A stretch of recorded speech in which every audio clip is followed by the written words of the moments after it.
Olá, querido estudante, prezado professor.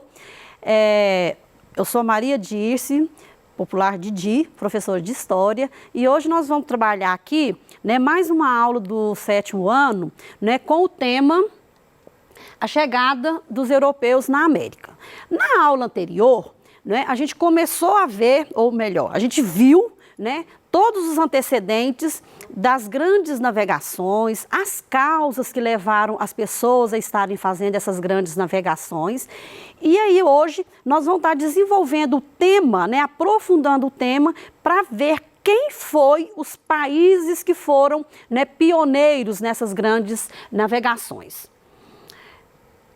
Bom, os dois impérios, né, que a gente chama de impérios ibéricos, que saíram na frente, foi Portugal, né, e Espanha, tá? Isso lá no século XV, XVI, né, e XVII.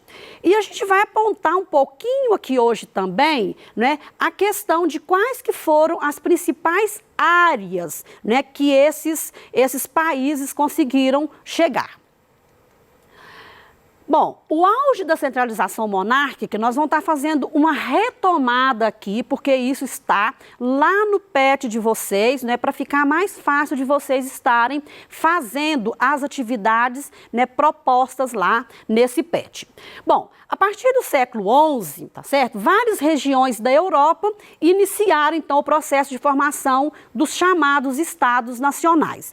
Esses Estados Nacionais, né, estavam totalmente relacionados com as mudanças sociais, econômicas e culturais, né, que estava acontecendo ali na Europa. O que seria isso, né? O revigoramento do comércio das cidades, o questionamento do poder da igreja, porque até então só ela detinha todo o poder, né? E a difusão das ideias iluministas lá do processo renascentista, né, do movimento renascentista que a gente já viu aí em outras aulas, com o fortalecimento da autoridade, né, do rei. Bom, a partir do século XV, então, esses monarcas europeus, eles conseguem consolidar o seu poder, não é isso?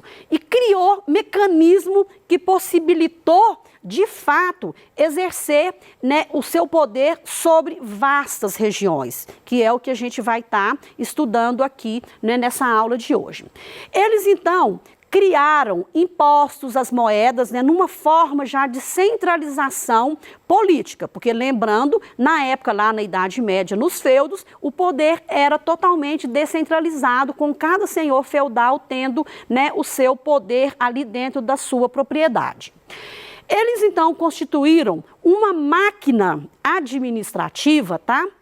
Onde, né, foram contratados funcionários para estar fazendo valer as decisões desses soberanos ou desses reis, né, dentro do seu reino, né, perante todas as pessoas.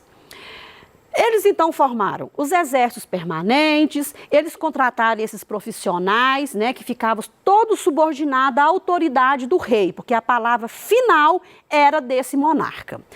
Com isso, então, eles conseguem atingir um fortalecimento, né, que foi realmente feito lá no século XV e XVI, que a gente chama de regime absolutista. Eu trouxe aqui uma figura extremamente polêmica, né, até muito interessante, que é o rei Luís XIV, né, da França. Ele também foi chamado de Rei Sol, porque ele, né, tem a célebre frase que ele falava, né, que o Estado era ele, né, o próprio rei. O absolutismo, então, significou aí para nós, né, e para a época lá, né, a concentração do poder político, tá certo? Nas mãos desses reis, e aí então nós tivemos uma expansão, né, comercial, no qual a burguesia acumulava riqueza. Aí a gente vai vendo que a coisa vai tomando a dimensão, porque a burguesia, né, essa burguesia que surgiu lá desse renascimento do comércio das cidades, ela vai estar aliada a esse rei para que os dois se fortalecessem.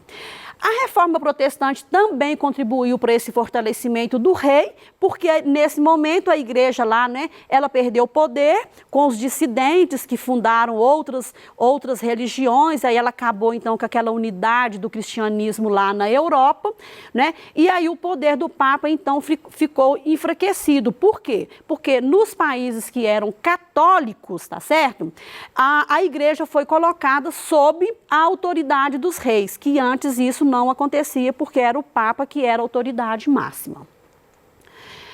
Bom, para manter todo esse luxo, e que era extremamente luxuoso, né, essa corte, claro que eles gastavam muito dinheiro, né? Então, como, né, que eles precisariam fazer ou buscar alternativas para estar mantendo, né, e sustentando, né, essa máquina administrativa com todos os luxos, né, na verdade, de objetos, de roupas, né, dessas pessoas, e além de pagar, né, esses funcionários, né, da administração, né, lá desse reino, e claro, contando também com a questão do exército, né, que as pessoas também tinham que estar recebendo para estar fazendo essa defesa desse território. Bom, como que era possível, então, sustentar tudo isso? As monarquias, então, tiveram que adotar, né, as medidas econômicas e, nessa época, eles então, adotaram, né, as práticas, né, econômicas que eles chamaram de mercantilismo, que foi também um assunto que a gente já viu aí em outras aulas, mas que a gente vai estar relembrando aqui. Esse, então, mercantilismo, que é um conjunto de práticas econômicas, né, lá da Europa, dessa época, ele tinha uns princípios. Um dos princípios era o metalismo. E esse metalismo significava o quê? Quanto mais riqueza, né, mais moedas, mais metais preciosos esse rei tivesse dentro do seu estado, mais rico ele era, mais poder ele teria, tá certo? Então, na verdade, a riqueza era medida pela quantidade de metais que ele possuía dentro das suas fronteiras. Um outro é a balança comercial favorável, que eu tenho que pensar o quê? Né? Que eu preciso de exportar mais, ou seja, vender mais do que comprar, né? Porque se eu vendo mais, eu vou ter um lucro maior aí, uma balança comercial favorável. Aí, então, o que esses reis, né, eles fizeram? Eles, então, colocaram medidas, que a gente chama de medidas protecionistas, onde, né, ele fixava, né, a quantidade que podia ser, né, importada, tá? E sempre privilegiando as exportações, ou se não, quando ele até proibia, né, esse Estado estar importando alguma coisa.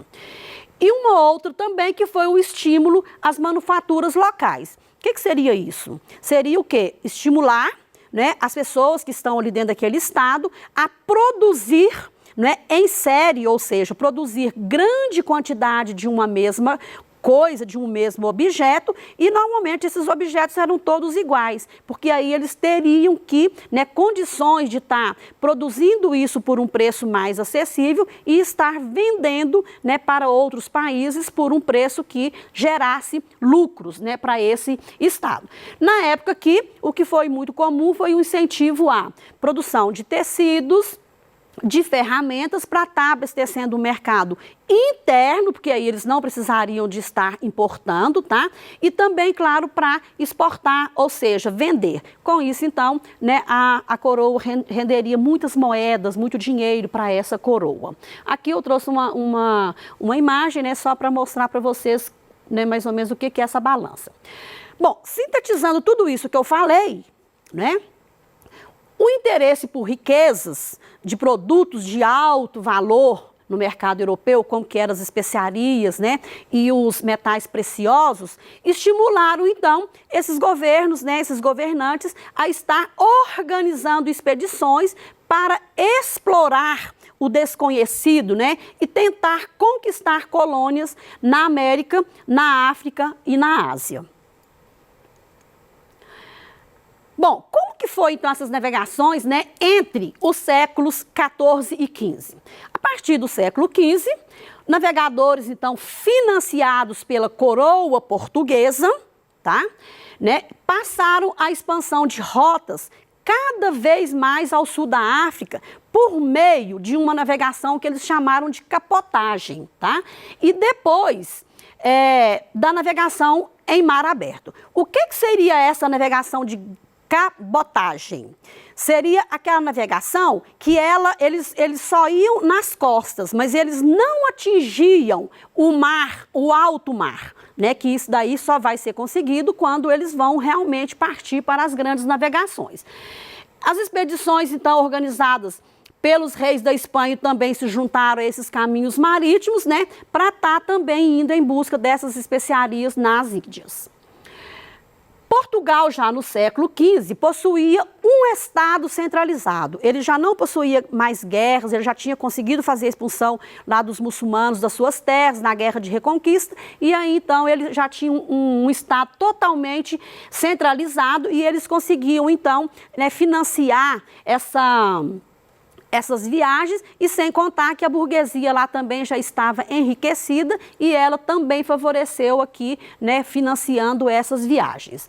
O governo tinha o apoio da Igreja Católica, porque com a dissidência lá da Reforma Protestante, essa Igreja Católica necessitava de conquistar novos fiéis, não é isso, né, para a sua igreja, e a chance deles então era catequizar essas pessoas, né, que eles encontrassem nessas novas terras ou nessas novas regiões exploradas.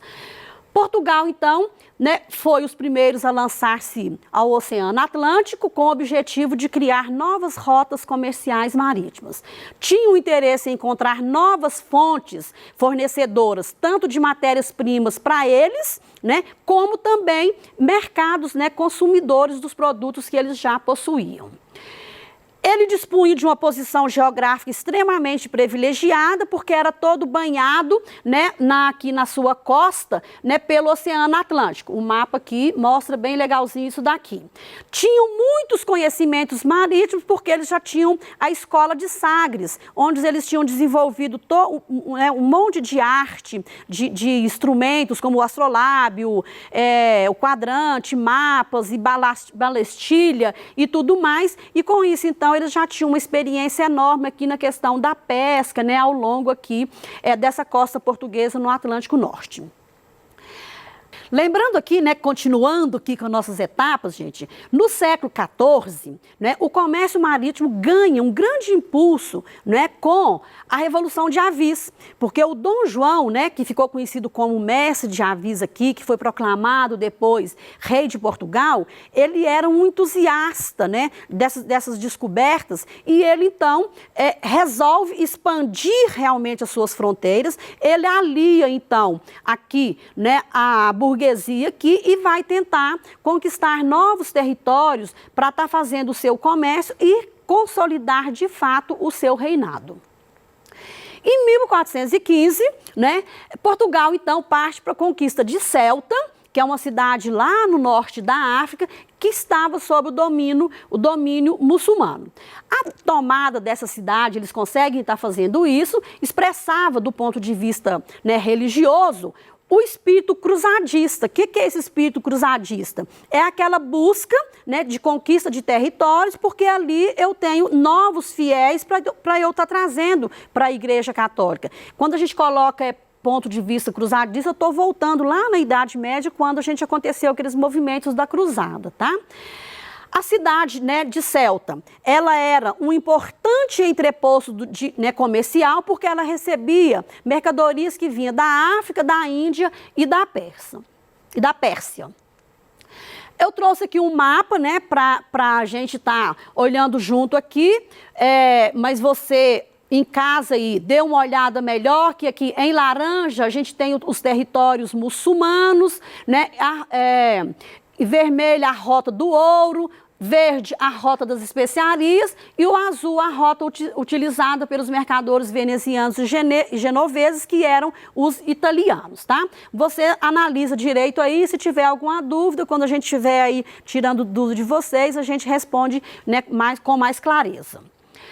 Bom, continuando aqui as etapas da navegação portuguesa, 1419, eles conseguem ocupar a Ilha da Madeira, em 27 a Ilha de Açores, E em 1498, o Vasco da Gama alcança, ou seja, ele chega em Calicut, na Índia, e aí então os portugueses estabelecem definitivamente, né, a rota entre Portugal e o Oriente. Esse mapa aqui também mostra legal aqui onde estão essas duas ilhas.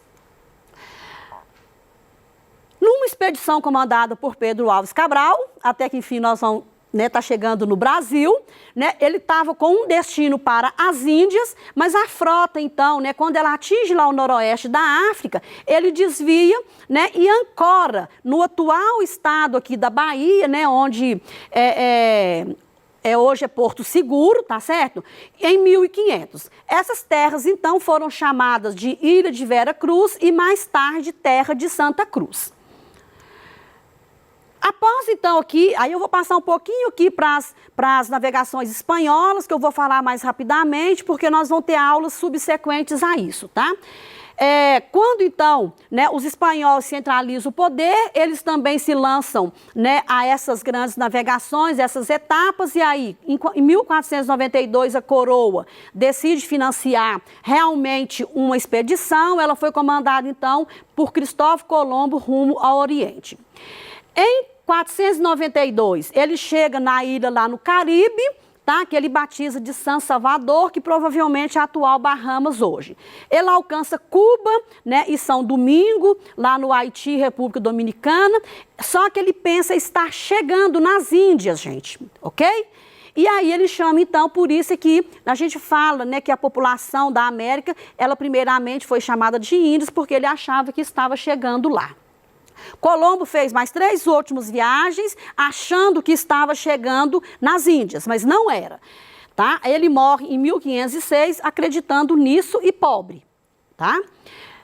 Foi o navegador florentino, Américo Vespúcio, que realmente consegue desvendar um mistério que eles não estavam mais lá no continente, né, no lugar que eles estavam, que eles tinham, então, realmente descoberto um novo continente, né, que aí ele chama esse continente, então, de América, tá? Só que aí, quando houve essa descoberta, claro que Portugal e a Espanha começou, então, a ter umas disputas, umas brigas por causa dessas terras. O que foi feito, então? Né? Vários reis, a Igreja Católica, não é isso?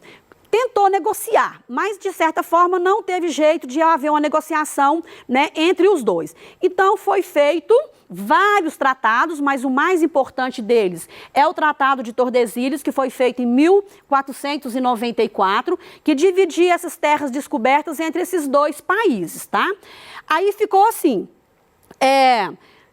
as terras, né, por uma linha imaginária que ficasse a 370 léguas a oeste das ilhas de Cabo Verde.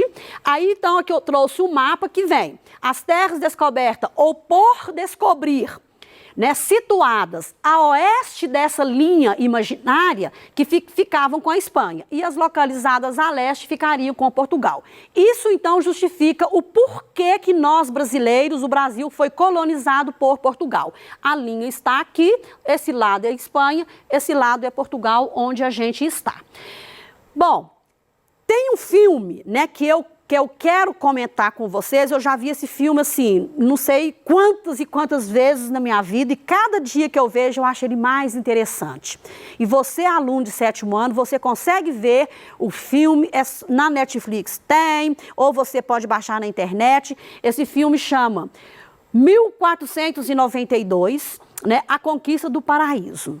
É um filme que te mostra com clareza tudo, né, todas essas viagens dificílimas que eu já comentei com vocês na aula anterior, né, com a questão, tirei dúvidas de vocês com a questão, né, dos imaginários, das dificuldades imaginárias e reais dessas viagens, das sujeiras, das doenças e tudo mais. O filme é muito bacana, eu tenho certeza que vai ser uma distração, vocês vão estar aprendendo, vendo um filme muito legal e que a gente pode, vocês vão anotando as dúvidas que vocês tiverem, né, em cima do filme, e aí quando a gente tiver a oportunidade, a gente tira, né, essas dúvidas com vocês, explica melhor do que né, do filme se trata. Mas com certeza que vocês vão gostar muito e que vai acrescentar muito no que eu falei para vocês aqui hoje, porque como a aula é muito corrida, ficam, né, muitas coisas para trás. A nossa aula seguinte vai ser dando sequência nisso daqui, já mostrando os povos aqui na América, tá? A nossa aula, então, né, chegou ao fim, tá? Eu espero que em breve a gente esteja juntos novamente, mas enquanto isso, fique em casa e veja o filme 1492, A Conquista do Paraíso. Um abraço enorme em cada um de vocês.